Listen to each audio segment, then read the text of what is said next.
पंडित में आप सभी का हार्दिक स्वागत है। दोस्तों, मैं हूं बॉलीवुड एक्टर अनिकेत राज और आप देख रहे हैं आपका फेवरेट शो व्यापार की बात, पावर्ड बाय वस्त्र app and media partner textile world. आज हमारे साथ स्टूडियो में मौजूद है एक वेल नोन और बहुत ही फेमस ब्रांड एप्पल ग्रुप के फाउंडर श्री दीपक भाई शेटा। दीपक भाई, वेलकम टू व्यापार की बात। नमस्कार अनिकेत जी, धन्यवाद आपने मुझे इस के लिए बातचीत के लिए व्यापार की बातचीत के लिए इनवाइट किया। थैंक यू, धन्यवाद। ये हमारा सौभाग्य है। दीपक भाई, सबसे पहले मैं जानना चाहूंगा, एप्पल ब्रांड ये तो पैन इंडिया फेमस है, सभी लोग इसको जानते हैं, पर मेरा ये पर्सनल क्यूरियोसिटी है कि एप्पल ब्रांड में ये एप्पल को कैसे आपने इनकॉर्पोरेट किया? बहुत अच्छा सवाल है आपका, मगर मैं आपको बता दूं, बाय प्रोफेशन मैं डॉक्टर हूँ। ओके। तो वैसे भी डॉक्टर हेल्थ लाइफ के लिए कॉन्शियस होते हैं और an apple day keep doctor away right को देखते हो। और एप्पल एक ऐसा फ्रूट है जो 12 महीना मिलता है, तो कहीं ना कहीं उस इंस्पिरेशन से हमने भी वैसी प्रोडक्ट बनानी है जो हमारी 12 महीना डिमांड में रहे। उसको देखते हुए हमने अपनी कंपनी का नाम एप्पल 2004 में हमने एप्पल का नाम चूज किया। क्या बात है, मतलब डॉक्टर होने का फायदा कहीं कहीं आपने अपना बिजनेस में ले लिया।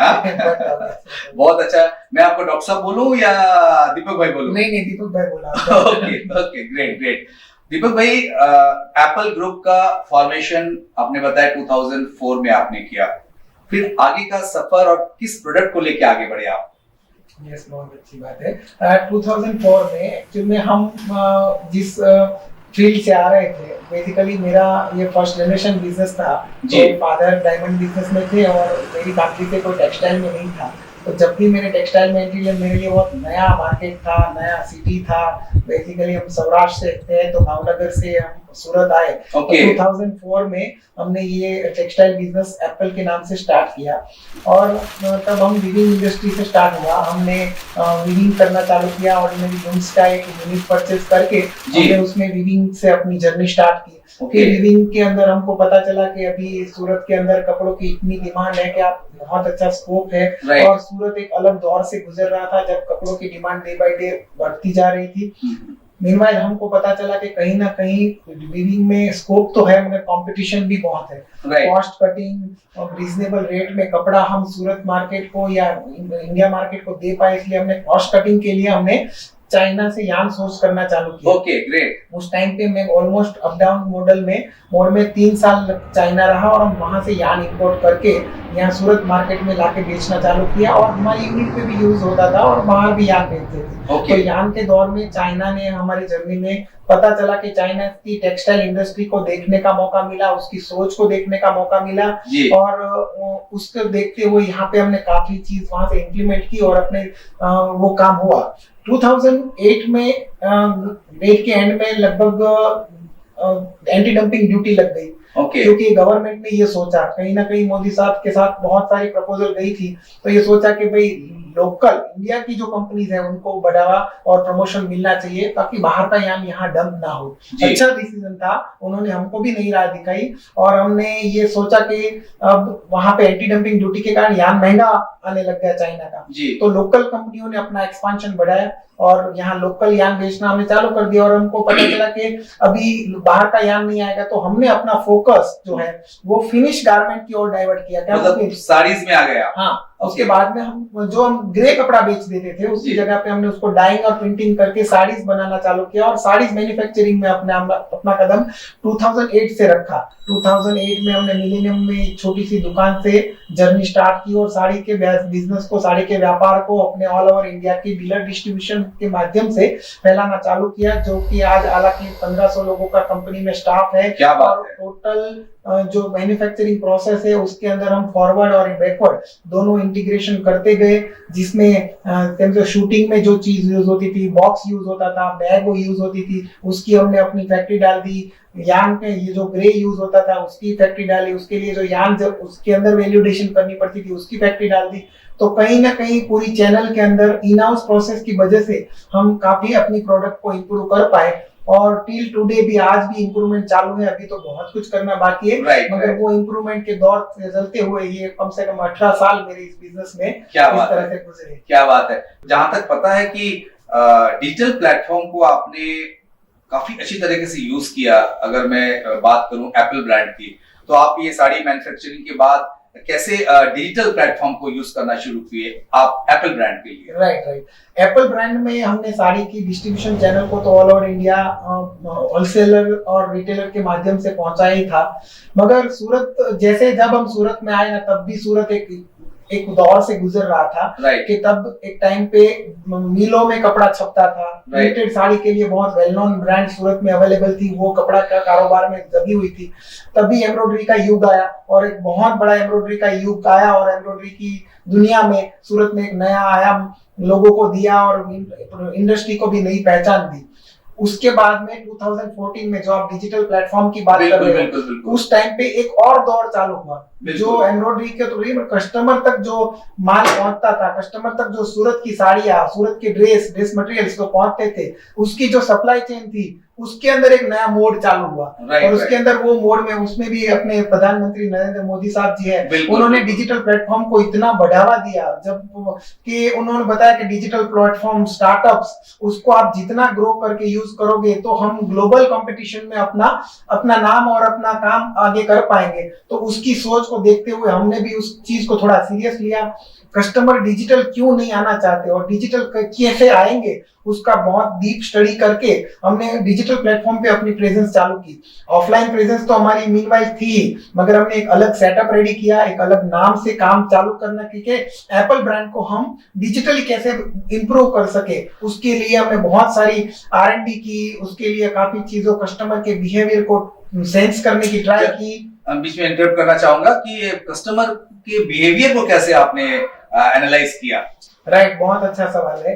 कस्टमर पहले ऐसा सोचता था कि अगर मैं ऑनलाइन मंगाऊंगा तो मुझे प्रोडक्ट पसंद आएगी कि नहीं, लुकिंग टचिंग को देखे अगर नहीं पसंद आई तो क्या होगा। तो हमने ये सॉल्यूशन प्रोवाइड किया कि आपको नहीं पसंद आई, आप पहनो, टेस्ट करो, उसके बाद आप रिटर्न कर सकते हो। तो उनके लिए रिटर्न का ऑप्शन खुला हो गया। और उसको लगता था कि अगर मैं शॉप पे जाके देखूं, उससे तो अच्छा मुझे घर बैठे मिल रहा है, तो उसका कोई मुझे चार्ज नहीं। तो हमने क्या किया कि प्रॉफिट को थोड़ा श्रिंक करके उसका कुरियर चार्ज को इंक्लूड कर दिया। तो ऐसे कुछ स्टेप्स लिए ताकि कस्टमर घर बैठे परचेज करने से डरना बंद हुआ और उसने डिजिटल प्लेटफॉर्म पे अपना परचेजिंग चालू किया। इससे भी ये हुआ कि बीच में काफी जो चैनल थे, उस चैनल को देखते हुए उसके पास बहुत सारे ऑप्शंस मिल जाते थे, तो digital platform day by day grow हुआ। 2014 में जब हमने स्टार्ट किया तब डिजिटल का शेयरिंग पॉइंट में था, मतलब 1% पूरा भी नहीं था। जो आज 5% से ज्यादा हो गया है टोटल अपैरल इंडस्ट्रीज के सेल्स में।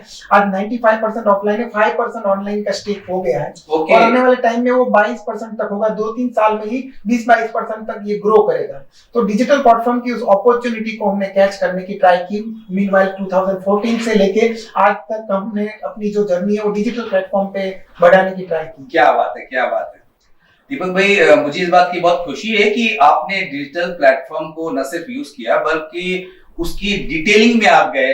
और ये बड़ा अच्छा आपने बताया कि आपने कस्टमर का वो सारी प्रोस्पेक्ट्स को ध्यान में रखा कि कस्टमर कब देखता है, उनकी तरफ से क्या क्वेश्चन आ सकते हैं, उनको डिजिटल प्लेटफॉर्म के ऊपर ट्रस्ट कैसे बढ़े, इसमें सारा आपने जो डिटेल स्टडी किया, इसके लिए मैं आपको बहुत बहुत बधाई देता हूं।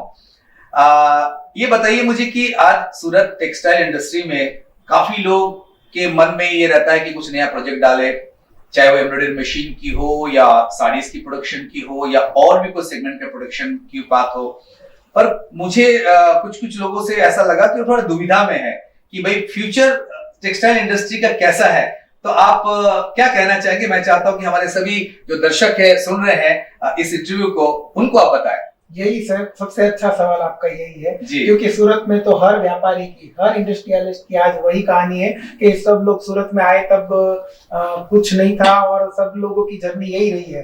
तो वो जो जर्नी सबकी रही अपनी रही, मगर आने वाले टाइम पे क्या स्कोप है, वो बहुत अच्छा क्वेश्चन है आपका अनिकेत जी। खास करके सूरत की तो एक पहचान ही है कि कोई भी प्रॉब्लम्स या कोई भी चैलेंजेस आती है उसको सूरत बहुत अलग तरीके से लेता है। इसी तरह जैसे एम्ब्रॉयडरी का एक युग आया, फिर डिजिटल प्लेटफॉर्म का एक युग आया, उसके बाद में आज के दिन में सूरत वापिस एक अलग तादाद पे खड़ा है कि वो एक नया गारमेंटिंग इंडस्ट्री की अपलिफ्ट करने का जो युग है उसकी शुरुआत अब सूरत में हो चुकी है। पिछले 1 साल से बहुत डेवलपमेंट हुआ है, बहुत काम हुआ है सूरत में गारमेंट इंडस्ट्री के कारण। सूरत पूरी दुनिया को, नहीं सिर्फ इंडिया को, पूरी दुनिया को कपड़ा जरूर सप्लाई करता है, मगर आज के दिन में प्रॉपरली गारमेंट में, साड़ी की ब्रांड्स तो बहुत सारी है, मैंने प्रॉपरली गारमेंटिंग में सूरत का कोई ब्रांड उन्होंने किसी मतलब ब्रांड नहीं दी सूरत में। रीजन एक ही था कि सूरत के अंदर कपड़ा बनने के बाद में जो वैल्यू एडिशन और जो स्टिचिंग और जो गारमेंटिंग का जो काम होता था वो सूरत में इतना नहीं होता था। और मीनवाइल ये कोरोना के कारण या जो कुछ भी अभी गवर्नमेंट की सपोर्ट के कारण जो गारमेंट पॉलिसी जो आई है, आज के दिन में बाहर की कंपनी स्टडी करती है तो सबसे अच्छी गारमेंट की जो पॉलिसी है वो गुजरात की है, और उसमें भी खास करके सूरत में जो स्कोप है उसके कारण गारमेंट इंडस्ट्री में अभी आने वाले टाइम में इतना स्कोप है कि अगर कोई उसको आज सीरियसली लेके करे तो आने वाले 5-7 साल में उसके लिए बहुत बड़ा जंप मिल सकता है। सूरत गारमेंट इंडस्ट्री में जैसे आज स्टिचिंग इंडस्ट्री सूरत में ना के बराबर थी, आने वाले टाइम में कम से कम 10 से 11 लाख स्टिचिंग मशीन यहाँ पे जैसे एम्ब्रॉयडरी कैसे लैंड हो गए ऐसे लैंड हो जाएगी, पता ही नहीं चलेगा। और बाहर की कंपनी खास करके चाइना, वियतनाम, बांग्लादेश, वहां पे स्टिचिंग इंडस्ट्री का जो कंसंट्रेशन है और वहां पे जो काम हो रहा है वही काम सूरत दे सकता है। उसके लिए लेबर एम्पावरमेंट का काम हो तो हमारे टेक्सटाइल मिनिस्टर, हमारी टेक्सटाइल जितनी भी टेक्सटाइल लॉबी के गवर्नमेंट की जो सपोर्ट है वो भी अभी हमारे सूरत के लिए एकदम ओपन कर दिए उन्होंने। तो उसको देखते हुए सूरत गारमेंट इंडस्ट्री में बहुत बड़े आयाम पे जाने वाला है, और सूरत आज के दिन में इंडिया की लार्जेस्ट इकोनॉमी में नाम लेने वाला सिटी है, और उसके लिए आज सभी बड़ी global brands and Indian label brands को भी सूरत में मैन्युफैक्चरिंग कराना बहुत इजी होगा। तो जो लोग सूरत में है और जो लोग सूरत में आपने बोला उस तरह से जो सोच रहे उनके लिए तो ये गोल्डन अपॉर्चुनिटी है कि आज के दिन में अगर कोई गारमेंटिंग में या गारमेंट इंडस्ट्रीज में अपना कोई भी काम चालू करता है तो उसके लिए उसको जरा भी नहीं डरना चाहिए और काम करना चाहिए। आने वाले टाइम पे भी, अभी तक तो हमने कुछ नहीं किया, अब तक तो प्लेटफॉर्म बना, नहीं सिर्फ एप्पल की बात करते हुए सूरत आने वाले 5-10 साल में जो देगा वो शायद सूरत में 50 साल में नहीं दिया होगा। क्योंकि ऐसे आज सूरत के अंदर डायमंड ब्रूश का आना, एयरपोर्ट का, इंटरनेशनल एयरपोर्ट का मिलना, कनेक्टिविटी के लिए बुलेट ट्रेन का आना, ये सब ऐसे पैरामीटर्स है जो सूरत को बहुत आगे लेके जाएंगे। और इसलिए यहाँ ग्लोबल व्यापार, आप व्यापार की बात करो तो ग्लोबल व्यापार एक नए प्लेटफॉर्म पे पहुंच जाएगा। तो उसके लिए सूरत के पास गारमेंट इंडस्ट्री में वाकई बहुत ऑप्शंस है। और आने वाले टाइम पे जो लोग सूरत में अभी एस्टैब्लिश्ड हो चुके हैं उनके लिए तो बहुत गोल्डन पीरियड, क्योंकि उसको कहीं सीखना नहीं, उसके पास सब अवेलेबल है। आज मोस्ट ऑफ यान इंडस्ट्रीज जो बाहर की भी है या सूरत से नजीक लोकेटेड है, वहां से लेके लास्ट में गारमेंट प्रोडक्ट तक अगर सब कुछ सूरत में बन रहा है तो कहीं ना कहीं कॉस्ट कट हो रही है, कहीं ना कहीं लेबर इतना जनरेट हो रहा है, लेबर के लिए भी एकदम सेफ एटमॉस्फेयर एनवायरनमेंट सूरत दे रहा है। तो स्कोप की अगर बात करें तो शायद ही किसी इंडिया के सिटी में इतना स्कोप है जितना सूरत में। क्या बात है दीपक भाई, मैं आपको बहुत बहुत धन्यवाद देना चाहूंगा उन सभी की तरफ से जिनके मन में ये दुविधा थी कि भाई सूरत टेक्सटाइल के जो ये पूरा सेगमेंट है इसमें अगर हमको इन्वेस्ट करना है, नया कोई प्रोजेक्ट डालना है तो डाले नहीं डाले क्या करें। मैं अपने सभी व्यूअर से ये जरूर कहना चाहूंगा, दीपक भाई शेटा ने पूरी डिटेलिंग के साथ में आप सभी को बता दिया है कि सूरत का सूरत बदल चुका है, सूरत अब एक नया सूरत बन चुका है। जो अपॉर्चुनिटीज है, जो इसके प्लेटफॉर्म का डेप्थ है, आप बिंदास अपने प्रोजेक्ट को लाइए और अपने मेहनत के साथ में और बिना कोई दुविधा के दीपक भाई ने जिस तरह से हर चीज को बारीकी से बताया उसको फॉलो कीजिए, सक्सेस आपको जरूर मिलेगी। And Surat is a place where you can explore your textile business like anything. Deepak भाई, once again thank you so much for giving such an important information to all the viewers जिनको भी सूरत textile industry में कुछ नया projects लाना है, investment करना है। दीपक भाई, फिर से मैं आता हूं उसी प्लेटफॉर्म के बारे में, यानी कि डिजिटल प्लेटफॉर्म के बारे में। अब आप 2022 तक एप्पल के इस ब्रांड को डिजिटली अवेलेबल कर दिए पैन वर्ल्ड। क्या आपको लगता है अभी भी बहुत कुछ करना बाकी है डिजिटली, कुछ और भी चीजों को इनकॉर्पोरेट करना है? जैसे कि आपने काफी डिटेलिंग R&D की कि कस्टमर के क्या क्या क्वेश्चंस हो सकते थे, आपने उसका सॉल्यूशन दिया। आगे आने वाले दिनों में इस डिजिटल प्लेटफॉर्म के लिए एप्पल ग्रुप का क्या क्या और थॉट्स है जिसको आप एग्जीक्यूट करना चाहेंगे? श्योर, बहुत अच्छा बात सवाल है आपका। मगर डिजिटल प्लेटफॉर्म का सबसे बड़ा स्ट्रेंथ ही वही है कि आप कस्टमर के डायरेक्ट टच में आते हो। जी। और उससे बड़ी कोई बात ही नहीं हो सकती है। व्यापार ऑलरेडी सूरत करता ही है और करता है, मगर उसके अंदर कस्टमर कभी अपनी बात डायरेक्ट कंज्यूमर या जो प्रोडक्शन करते हैं, जो मैन्युफैक्चरर तक नहीं पहुंचा पाता। राइट। उसका रीजन यही था कि बीच में पूरी चैनल काफी थी, होलसेलर, रिटेलर, डिस्ट्रीब्यूटर, डीलर्स, वो सब। तो डिजिटल प्लेटफॉर्म का ये बेनिफिट लेने के लिए अभी तो हमने कुछ काम नहीं किया। अभी तो कस्टमर, जैसे आपने पहले बताया कि कस्टमर बिहेवियर को आप कैसे सेंस करते हो, राइट। तो डिजिटल में हम ये कर सकते हैं कि कस्टमर ने कोई कलर देखा, कि पिंक कलर देखा, फिर कितनी देर तक उसकी आइस रही, फिर वो कन्वर्ट हुआ या नहीं हुआ, Right. कितने ऑप्शन मिले। तो आज कस्टमर किस टाइप की चीज ले रहा है, कौन सी एज का कस्टमर कौन सी टाइप की प्रोडक्ट पसंद कर रहा है, उसके रिलेटेड हमें मैन्युफैक्चरिंग में क्या चेंजेस करने चाहिए, वो सब इंप्रूवमेंट मिलते हैं। उसके लिए तो अभी बहुत सारा काम करना बाकी है। Right, right. जब कस्टमर की जैसी डिमांड है वैसी ही मैन्युफैक्चरिंग हो जाएगी, तो जो रॉन्ग मैन्युफैक्चरिंग जो हो रही है इंडस्ट्रीज में, वो एकदम निकल जाएगी, तो इंडस्ट्री और अच्छे से ग्रो होगी, इकोनॉमी भी अच्छी ग्रो होगी, क्योंकि कहीं ना कहीं लूपहोल कम होगी, कस्टमर की बात डायरेक्ट मैन्युफैक्चरर तक पहुंचेगी। तो एक तो ये काम होगा। जी। दूसरा क्या, कस्टमर आज के दिन में अगर कोई शॉप में जाता है तो उसको 200 ऑप्शन मिलते हैं, और 200 ऑप्शन में भी 20 ऑप्शन दे रखा है, तो दुकानदार उसको पूछता है कि बहन जी क्या बताऊं, उसके में आपको क्या चॉइस है। राइट। और डिजिटल प्लेटफॉर्म पे उसको एक ही चीज जो भी उसकी नीड है, उसके 15 20 हजार लाख ऑप्शन अवेलेबल है, तो उसके भी चॉइस बढ़ जाती है। तो उसको जो चीज चाहिए वो एकदम मतलब चॉइस करके एकदम जो चीज चाहिए परफेक्ट वही चीज उसको मिल पाती है। तो इतने सारे ऑप्शन की वजह से डिजिटल प्लेटफॉर्म का आगे ग्रोथ भी बहुत होगा, और उसके अंदर यहाँ के लोग अभी और काम करेंगे, हमारा भी बहुत उसके अंदर डीप स्टडी कस्टमर बिहेवियर के लिए हमने तो पूरा एक सॉफ्टवेयर डेवलप किया है, जो Okay. कस्टमर को कौन से रीजन के लिए, वहां पे हमारे ऑल इंडिया पैन इंडिया में टोटल 8 लोकेशन पे वेयर हाउस है। ओके। तो हम अपना जो भी मैन्युफैक्चरिंग किया हुआ जो माल है हम वेयर हाउस पे भेज देते हैं। राइट, तो कौन से वेयर हाउस पे हमको क्या भेजना है वो हम सॉफ्टवेयर से स्टडी करते हैं, राइट, राइट, राइट। क्योंकि हमको पता चलता है कि भाई साउथ का कस्टमर है, वो इसी टाइप की प्रोडक्ट यूज कर रहा है, तो वो Right. डिजिटल प्लेटफॉर्म के कारण पॉसिबल हुआ है। Right. तो उसके अंदर हम जितना भी और वर्क करेंगे उतना जी। हम अपने व्यापार को और तरक्की दे पाएंगे। क्या बात है दीपक भाई, आपने डिजिटल प्लेटफॉर्म का यूज जो एप्पल ब्रांड आगे आने वाले दिनों में करना है उसको बहुत अच्छी तरीके से बताया, यानी कि आपका R&D ऑन है और नए भी कुछ चीज आप इस प्रोस्पेक्ट्स में इनकॉर्पोरेट करने वाले, ताकि डिजिटल प्लेटफॉर्म का भरपूर फायदा लोगों को मिल सके आपके इनोवेशन के द्वारा।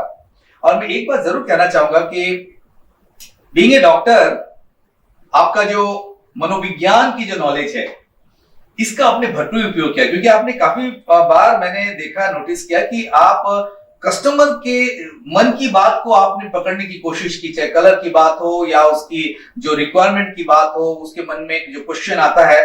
बीइंग ए डॉक्टर, आपका पूरा वो जो नॉलेज है, आपका जो एजुकेशन का जो डेप्थ है, मुझे लगता है आपने पूरी तरह से व्यापार में यूज किया और डिजिटल प्लेटफॉर्म में सक्सेस का राज भी। अगर मैं सही हूं तो जरूर जरूर बताएं। नहीं, एकदम सही हो, एकदम सही है। बहुत छोटी छोटी चीजें होती है, कौन सा फेस्टिवल है, उसमें कौन से कलर की सेंटिमेंट उसके दिमाग को टच करती है, कौन से टाइप के फंक्शंस के अंदर हम कौन सी लेडीज का कौन सा, जैसे आज हम कस्टमर के नाम से हमारे पास डिजिटल प्लेटफॉर्म पे बिलिंग आते हैं, तो कौन से राशिफल से उनको कौन सा कलर मैक्सिमम पसंद है, Oh my तो God. वही दिखाना, जी, और जी। उसके पास उसी की चीज को चॉइस आवे तो उसको तुरंत लगे कि नहीं यार ये एकदम मेरे जैसा ही है, वो अपने आप को उस टाइप में फील करे। ऐसी सब स्ट्रेटेजी वो डिजिटल प्लेटफॉर्म के थ्रू हम ला सकते हैं, क्योंकि एक्सपेरिमेंट करने के लिए डिजिटल प्लेटफॉर्म में कस्टमर सामने है, आपके साथ में डायरेक्ट टच में है। आप होलसेलर या मैन्युफैक्चरर होते हुए भी आप कस्टमर को टच कर सकते हो, यही इस प्लेटफॉर्म का सबसे बड़ा बेनिफिट है। दीपक भाई, मैं इससे पहले कि नेक्स्ट क्वेश्चन में जाऊं, एक चीज और मैं मेंशन करना चाहूंगा।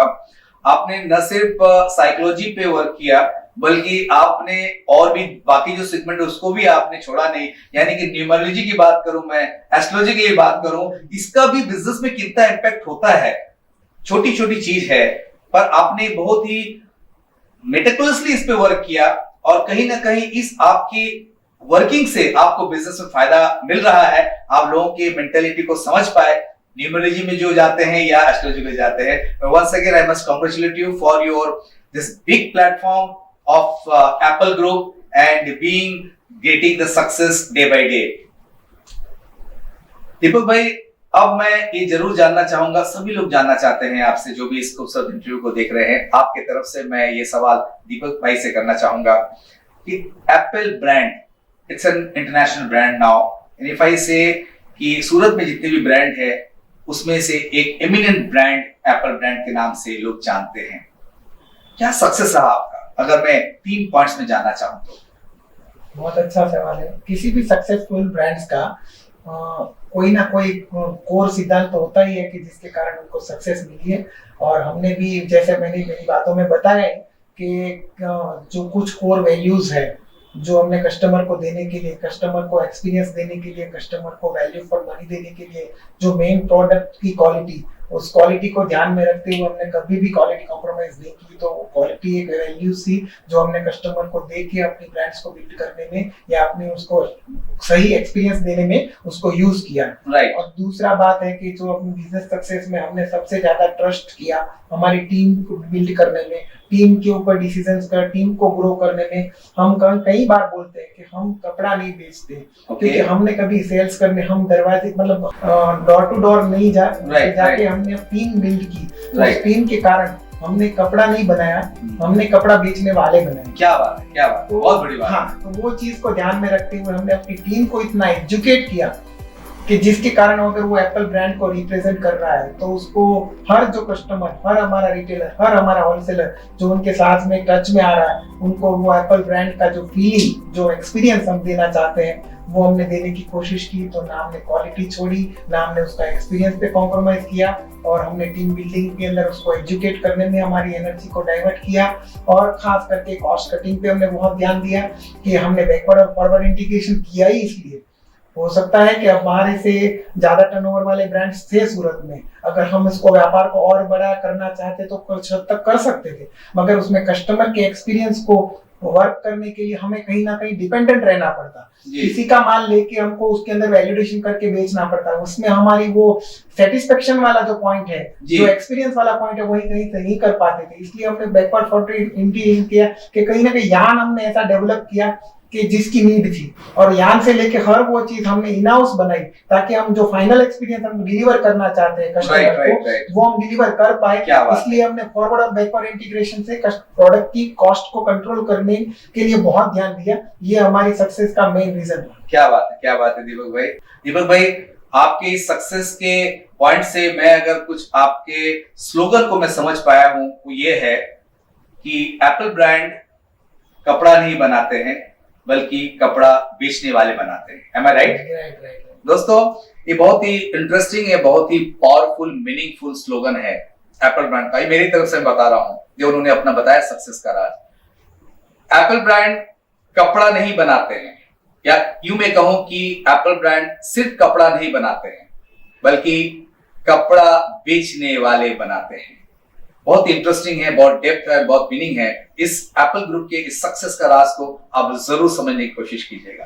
दीपक भाई, बड़े इंटरेस्टिंग तरीके से आपने ये पूरी जानकारी आपने दी कि किस तरह से एप्पल ब्रांड आज वर्ल्ड में फैला हुआ है, डिजिटल प्लेटफॉर्म को इतना बढ़िया से यूज कर रहा है, कितना इनोवेशन किया है।